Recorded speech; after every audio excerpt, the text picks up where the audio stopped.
우리가 지금 대강절을 맞이했어요. 그래서 지금 계속 우리에게 오신 예수님을 좀 기억해보자, 또 기념해보자라는 그런 의미에서, 그리고 그분을 좀 기다리는 마음을 가지고 우리가 성경을 통해서 예수님이 우리에게 어떻게 다가오셨는지에 대해서 우리가 매주 어떻게 공교롭게 좀 우리가 요한복음의 말씀을 갖고 계속 한 번씩 보고 있습니다.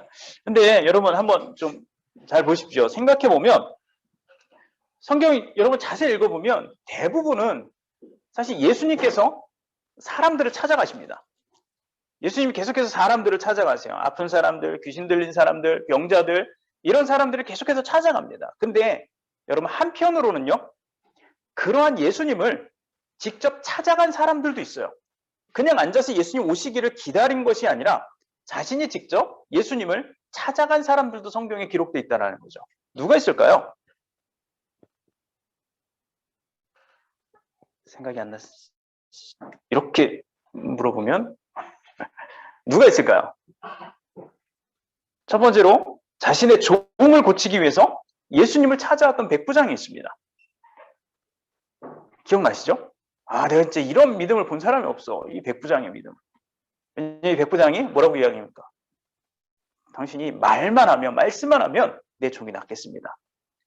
이렇게 먼저 예수님을 찾아간 그런 백부장의 이야기였어요. 또 누가 있을까요?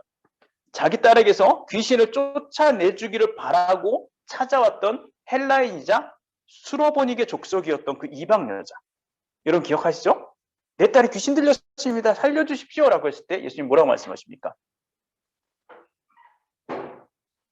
빵을 개에게 던져주지 않는다. 이 여인이 뭐라고 이야기합니까? 개도 주인이 그 흘린 부스러기는 먹습니다. 이 말씀 때문에 이 여인이 또 그 딸이 고침을 받습니다. 그리고 또 누가 있을까요?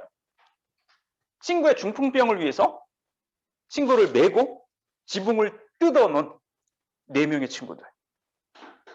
다 예수님을 찾아갑니다. 예수님이 계신 곳을 이들은 찾아갑니다. 그래서 그곳에서 예수님을 만납니다.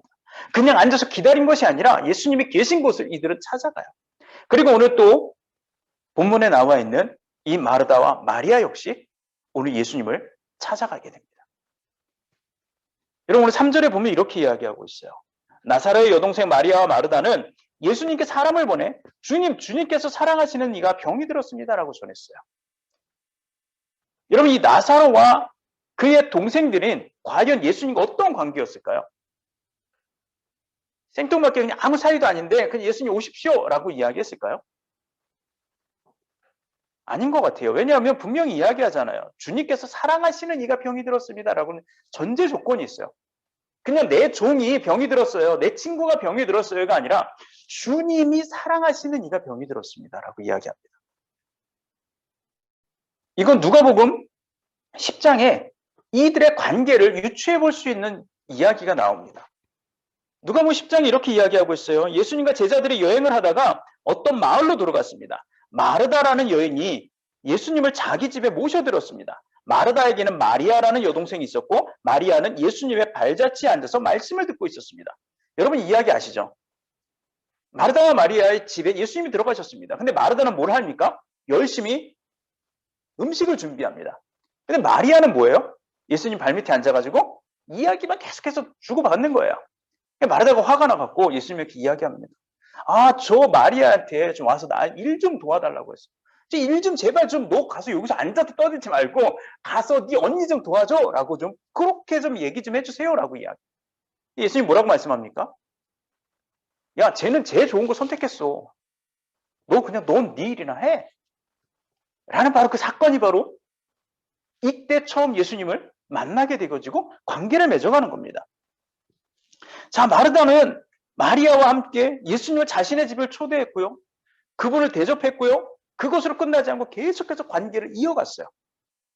그냥 한 번 접대한 걸로 끝나는 것이 아니라 계속해서 예수님과의 관계를 이어갔다라는 거예요. 친분을 계속해서 쌓아갔다라는 겁니다. 그런데 지금 그 친분을 쌓아갔던 마르다의 가족에 문제가 생긴 거예요. 무슨 문제요? 1절하고 2절 나사로라고 하는 사람이 병이 들었어요. 나사로는 마리아의 언니 마르다와 함께 베단이라는 마을 사람이었습니다. 마리아는 누구냐면 주님께 향유를 붓고 자기 머리카락으로 주님의 발을 씻어주었던 바로 그 여인입니다. 마리아의 오빠 나사로가 병이 든 것입니다라고 얘기했어요. 여기서 말하고 있는 향유를 부은 사람은 향유를 부었다. 누가 떠오릅니까? 누가복음에 보면 어떤 죄인 여자가 와서 예수님께 향유를 붓고 자기 머리카락으로 눈물로 닦는 그런 장면이 나옵니다. 근데 그 죄인 여자가 아니에요. 예수님께 향유를 부었던 여자는 2명입니다. 그 여인이 아니라 이 요한복음 11장 말고 12장에 보면 이 마리아가 예수님께 향유를 붓는 장면이 또 나와요. 이렇게 이야기하고 있습니다. 12장의 1절부터 3절을 보면 6월절 6일 전에 예수님께서는 나사로가 살고 있는 베다니로 가셨어요. 나사로는 예수님께서 죽은 자 가운데서 살리셨던 그 사람입니다. 그 집 사람들은 예수님께 저녁 식사를 대접했습니다. 마르다는 음식을 접대하는 일을 맡았고 나사로는 예수님과 함께 식사하는 사람들 속에 있었습니다. 마리아가 매우 비싼 향유 300g을 갖고 와서 예수님의 발에 붓고 자기 머리카락으로 그 발을 닦았습니다. 그러자 그 향기가 온 집안에 가득했습니다. 두 번째, 어떤 그 죄인이 용서받고 예수님께 용서받은 그 여인이 와서 발을 부은 것이 아니라 이 마리아는 자기 오빠를 살려줬기 때문에 자기 오빠를 살린 그 기쁨에 또 계속해서 관계를 이어왔던 그 이유 때문에 예수님께 향유를 부은 겁니다. 이런 마리아 마르다는요, 그리고 그의 가족인 나사로는요, 이처럼 계속 예수님과 엄청 좀 친밀한 관계를 계속해서 유지하고 있었어요. 근데 여러분 한번 그 가족에게 문제가 생겼다라는 거예요. 그렇게 친밀한 예수님과 친밀한 관계를 맺고 있었음에도 불구하고 그 가족에 문제가 생깁니다. 더욱이 그 가족에게 있어서 어떤 면에서 진짜 중요한 사람이었던 나사로에게 병이 들었어요. 물론 요즘 한참 이런 요즘 시대로 이야기하면 젠더 문제다 이렇게 이야기할 수 있지만 그 당시 예수님 당시에서 보면 왜 나사로가 중요한 사람이었을까요? 마리아도 물론 중요하고 마르다도 물론 중요한 사람인데 왜 특별하게 나사로가 중요한 사람이었을까요? 여러분 알고 있다시피 예수님 당시에 약자라고 칭함을 받았던 사람이야. 저 사람이 약자야. 무조건 보호해줘야 돼. 라고 불렸던 사람이 누굽니까? 고아와 과부로 지칭되던 사람이에요. 그냥 한마디로 말해서 그 집안에 돌볼 성인 남자가 없는 사람. 집안에 성인 남자가 없어요. 그 사람들을 사회적 약자라고 칭합니다. 그래서 예수님께 그래서 신명기나 레위기나 찾아보면 하나님께서 이미 계명으로도 만들어 놓으셨어요. 야, 고아와 과부들에게도 이렇게 사회적 약자들에게 너희들은 이렇게 돌봐주라고 이미 하나님께서 그렇게 계명으로도 말씀해 주셨어요. 근데 문제는 뭐냐면 성경을 아무리 뒤져봐도요, 마리아와 마르다 가족에게는 나사로 이외에 다른 남자가 없어요. 마리아하고 마르다가 결혼을 아직 안 했나 봐요. 돌봐줄 사람이 없는 겁니다. 법적인 보호자가 나사로밖에 없는 거예요. 즉 나사로가 죽으면 이제 그 사람들은 마르다와 마리아는 사회의 법적인 보호를 받을 수 없는 완전 사회의 약자로 떨어져 버리는 거예요. 신분이 완전히 나락으로 떨어져 버리는 상황인 겁니다. 이건 단순히 한 형제가 병이 들었다는 의미가 아니라 한 가족이 한 공동체에서 살아남을 수 있냐 없냐의 중요한 문제 가운데 직면해 있었다라는 거야. 근데 그나마 조금 다행인 건 뭐냐면 이들이 누구와 관계를 맺었다고요? 예수님과 관계를 맺고 있었다고요. 예수님은 당대 가장 유명한 분이셨어요. 가장 능력 있다고 소문난 분이었습니다. 각종 병을 고쳤고요. 그동안 볼 수 없었던 기적이 그분을 통해서 일어났어요. 그리고 더 기쁜 건 뭐냐면 예수님과 그 가족이 이런 관계를 계속해서 맺고 있었다라는 거야. 그리고 심지어 5절에 보면 예수님께서 이 가족을 어떻게 생각하고 있는지 또 이렇게 기록하고 있어요. 뭐라고요? 예수님께서는 마리아와 마르다 그리고 오빠 나사로를 사랑하고 있었습니다. 나사로를 사랑했어요. 마리아와 마르다를 사랑했습니다. 그냥 적당한 관계가 아니라 너무 사랑하는 그런 관계까지 발전했어요. 남녀 간의 사랑이 아니라 그냥 가족 공동체 하나의 사랑으로 발전했다라는 겁니다. 그렇기 때문에 이제 그분께 자신의 오라비 소식만 전해지기만 하면 나사로의 병이 나을 수 있는 것은 문제가 아니었어요. 왜? 친밀한 관계를 맺고 사랑하는 가족이니까. 근데 예수님이 얼마나 능력이 있어요? 그러니 그분께 소식만 전해지면 내 오라비가 낫는 건 아무런 문제가 되지 않습니다. 그런 기대감을 갖고 마리아 마르다는 사람을 예수님께 보내요. 예수님을 찾아갑니다. 여러분, 우리에게 긴급한 상황이나 문제가 생기면 우리도 마르다 자매처럼요. 우리도 예수님을 찾아갈 수 있어요. 그렇죠? 안 그렇습니까? 여러분, 우리 예수님 찾아갑니다. 예수님은 예전이나 지금이나 상관없이요. 하나님 아들이세요. 이 세상에서 못하실 것이 없는 전능하신 분입니다. 그리고 본인 스스로도 예수님 말씀하셨어요. 성경에. 우리가 어떤 문제가 있으면 다 나에게 갖고 오라고. 다 나에게 오라고. 그거 들고 다 나한테 오라고. 내가 그거 다 해결해 줄 테니까 나한테 오라고 예수님께서 그렇게 말씀하셨어요. 그렇기 때문에요. 여러분, 우리는 언제나 예수님께 찾아갈 수 있습니다. 예수님 우리에게 먼저 그렇게 찾아오셨죠? 다 나에게 갖고 와. 우리를 찾아오십니다. 그리고 우리 역시도 그분을 맞아들였어요. 그리고 그 이후로 지금 여러분 예수님과의 관계가 어때요? 계속해서 여러분 그 관계가 이어지고 있습니까? 관계 이어지고 있죠? 이어지고 있으니까 여러분 예수님 예배 드리겠다고 여기 오신 거 아니에요. 지금 우리 진짜 하나님 믿겠다고, 하나님 믿는다고, 하나님 예배하고 싶다고, 예수님과 함께하고 싶다고 여러분 예배할 자리 가운데 오신 거 아닙니까? 우리 다 예수님과의 관계를 맺고 있어요. 예수님 우리에게 뭐라고 부르실까요? 가끔 보는 너, 가끔 보는 이라고 말씀하실까요? 아니, 예수님 우리에게 사랑하는 누구야? 라고 말씀하세요. 사랑하는 우여가, 사랑하는 혜련아. 네. 여러분, 사랑하는 관계예요. 여러분, 그렇기 때문에 우리는 언제든지 주님을 찾아갈 수 있습니다. 그리고 또 성경에 보면 참 재밌는 이야기가 있어요. 예수님께서 말씀하십니다. 뭐라고 이야기하냐면 예수님과 우리가 어떤 관계를 갖고 있냐? 우리가 무슨 사이냐? 예수님과 우리는 무슨 사이냐? 마가복음 3장에 보면 이렇게 이야기해요. 누구든지 하나님의 뜻대로 행하는 사람이 내 형제고 자매고 또 내 어머니다라고 말씀하고 있어요. 여러분 뭐예요? 이 의미가 뭡니까? 우리가 예수님 믿고 하나님의 말씀에 순종하는 삶을 지금 살아가고 있어요. 그러면 여러분 우리는 예수님과 어떤 관계라고요? 예수님과 형제 자매의 관계래요.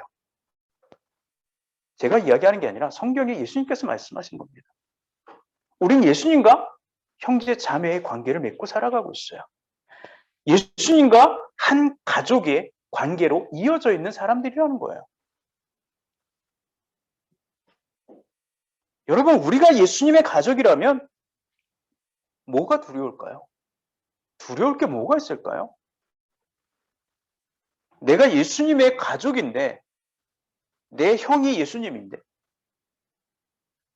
내 오빠가 예수님인데 내 아빠가 예수님인데 무서운 게 뭐가 있을까요? 예수님은요 귀신도 두려워서 도망가는 권세를 갖고 있습니다. 제가 예전에도 말씀드렸죠. 예전에 목회할 때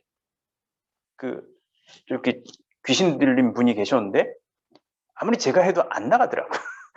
안 가요. 전 별로 안 무서워하더라고요. 근데 예수님은 어떻습니까? 예수님 보기만 하면, 예수님 말씀 한마디면 귀신이 떠나갑니다. 귀신이 무서워서 도망가요. 또 예수님한테는요, 고치지 못할 병이 없어요. 예수님은 어떤 병이라도 예수님은 고칠 수 있는 능력이 있다고 합니다. 그리고 또 무리를 걸으시고 거친 파도도 잠잠케 만드시는 능력을 갖고 계세요. 또 어떤 조그만 것일지라도요, 수많은 사람들을 만족시킬 수 있는 그 풍족함을 예수님은 가지고 계세요. 내가 뭐 작은 것 예수님께 드리기만 하면 그분은 나에게 엄청난 걸로 또 우리 모두에게 충만한 것으로 풍족하게 만들어 주실 수 있는 그런 능력과 그런 마음까지도 갖고 계신 분이세요. 여러분, 우린 그런 예수님과 가족이에요. 그리고 성경에 기록되어 있듯이요, 그런 가족인 우리를 예수님은 사랑하고 있다고 말씀하고 계세요. 그렇기 때문에 우리의 문제에, 삶에 문제가 생기면 우리는 언제든지 예수님 앞으로 가기만 하면 되는 거예요. 우리는 어떤 문제만 갖고 있으면 우린 이 마르다와 마리아처럼 이들이 예수님 앞에 가서 한 이게 뭡니까? 주님, 당신이 사랑하는 이가 병이 들었습니다가 뭐예요? 간절한 기도입니다. 그 기도를 갖고 나간 거예요. 우리도 문제가 어떠한 무엇인가가 있으면 우리가 그것을 하나님께, 예수님께 이 기도로 갖고 나아가기만 하면 되는 거예요. 그게 예수님 우리에게 허락해 주신, 어쩌면 그거 하나의 권리입니다. 여러분, 오늘 마리아와 마르다도 그랬어요. 예수님과 가족 같은 관계 때문에 자신의 오라비 나사로가 병이 들었을 때 주저없이 그분께 달려갈 수 있었어요. 근데 오늘 말씀을 통해서 확인할 수 있는 그녀들의 믿음의 결과가 뭐예요? 이런 예수님께 내가 다가가기만 하면, 가져가기만 하면 나는 우리 오빠는 살릴 수 있어라는 믿음을 갖고 있었어요. 근데 그런 믿음을 갖고 예수님께 나아갔음에도 불구하고 그녀들의 믿음의 결과는 뭐였냐고요? 오늘 다 보진 않았지만 17절에 이렇게 말씀하고 있어요. 예수님께서 나사로가 있는 곳에 도착했습니다. 그때 나사로는 이미 죽어서 무덤 속에 있은 지 4일이나 되었습니다. 뭐냐고요? 이게 뭡니까? 살릴 수 있다며. 다 데리고 오라며. 그분께 능치 못함이 없다고 믿었는데, 그분 곁에만 계시면, 그분만 곁에 있었으면 살 수 있었을 것 같았는데, 그분께 내 모든 사정을 알리기만 하면 예수님이 후딱 오셔서 고쳐줄 거라고 믿었는데, 그렇게 급하게 그들은 간청했음에도 불구하고 기도가 응답되지 않습니다. 나사로가 죽어요.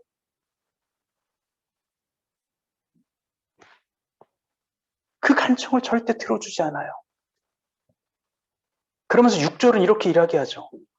예수님께서는 나사로가 병들었다는 말을 듣고도 지금 계신 곳에서 이틀을 더 계셨습니다. 여러분, 예수님이 나사로하고 멀리 떨어져 있기 때문에 가지 않으신 거 아닙니다. 너무 멀어서 어차피 내 지금 가봐야 쟤 죽어. 쟤 어차피 못 고쳐. 너무 멀어. 그래서 안 가신 거 아니에요.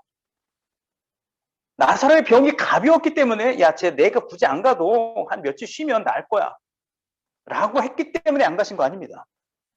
예수님은 나사로의 중요한 소식을 들었어요.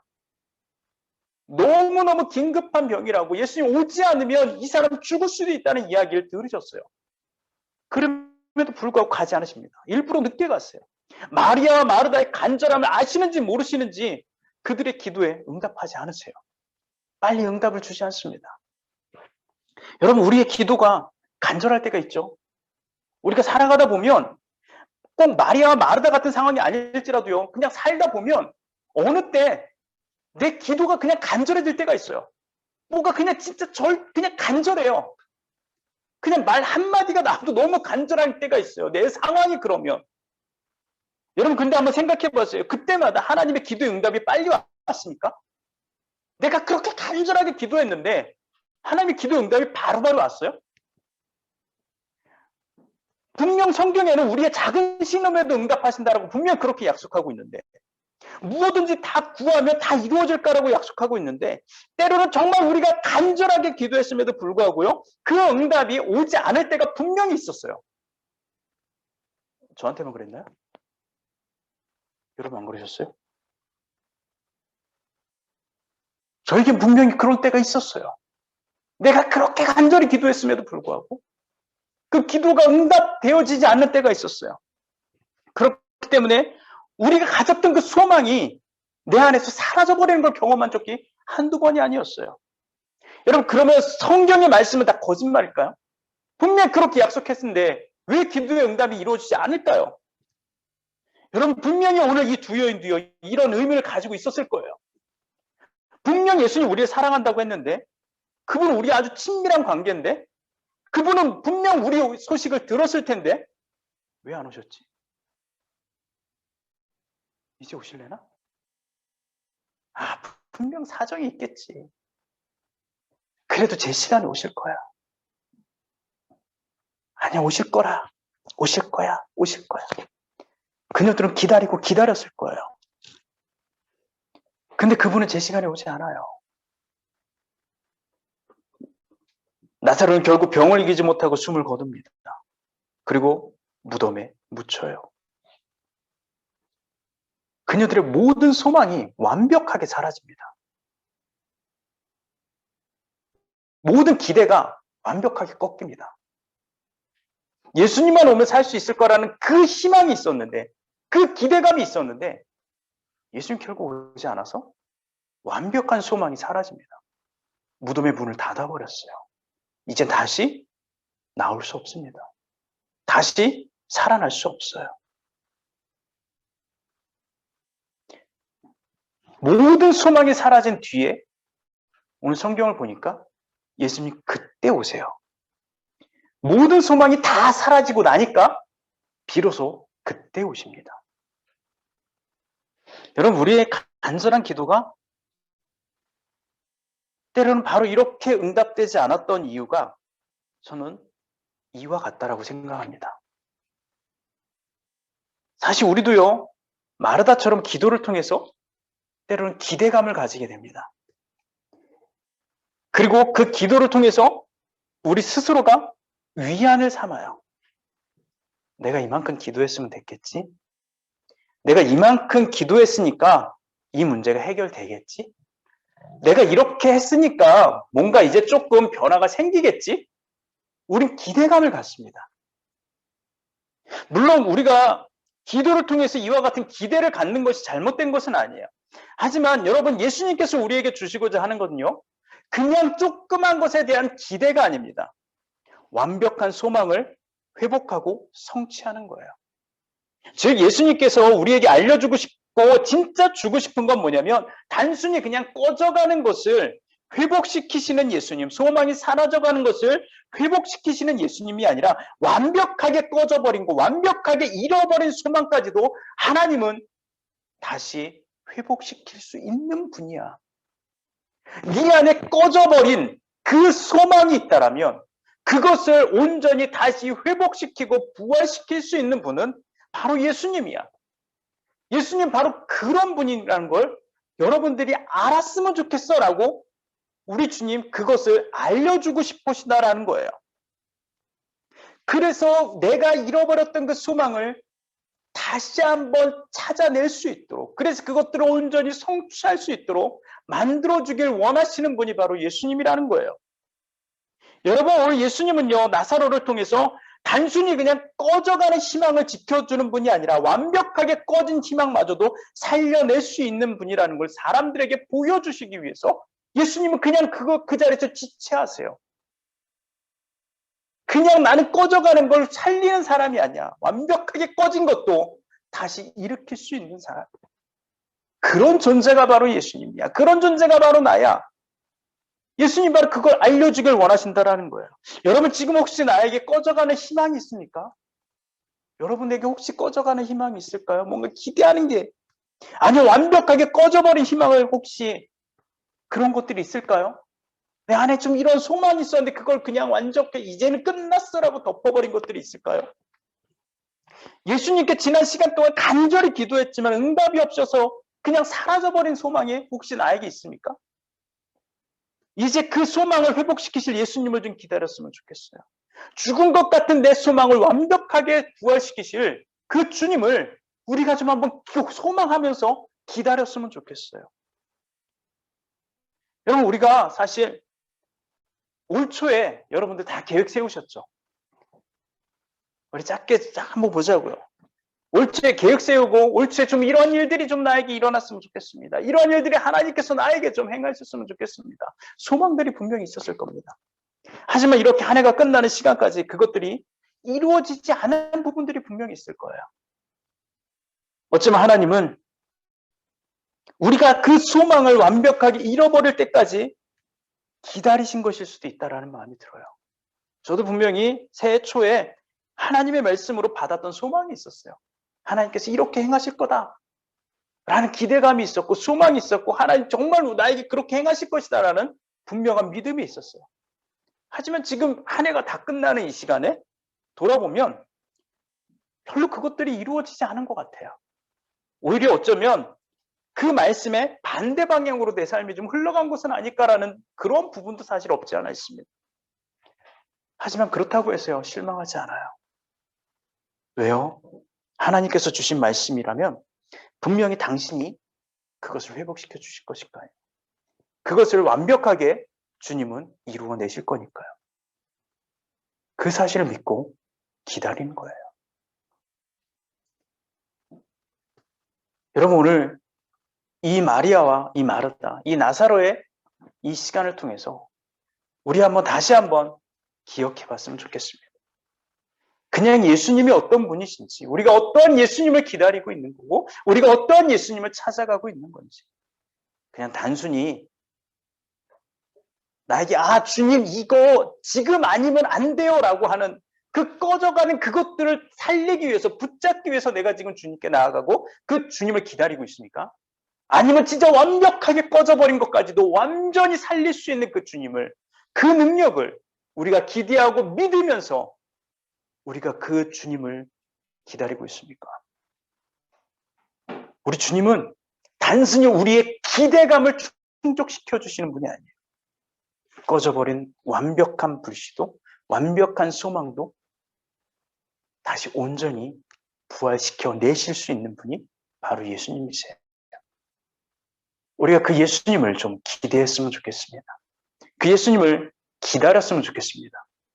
그래서 주님, 함께 기도하길 원합니다. 주님, 나에게 이러한 소망들이 있었습니다. 때론 내가 간절히 기도했던 것들이 있었습니다. 근데 지금은 이루어지지 않았어요. 그래서 나는 그것들을 버렸습니다. 하지만 주님, 그걸 회복시키실 분은 주님이심을 알았습니다. 완벽하게 회복시켜 주시기 위해서 나의 소망을 꺼트려 버리셨음을 내가 알았습니다. 주님, 그것들을 좀 회복시켜 주십시오. 그 소망을 온전히 부활시켜 주십시오. 내가 그 부활의 주님을 기대하고 기다립니다. 같이 함께 기도하겠습니다.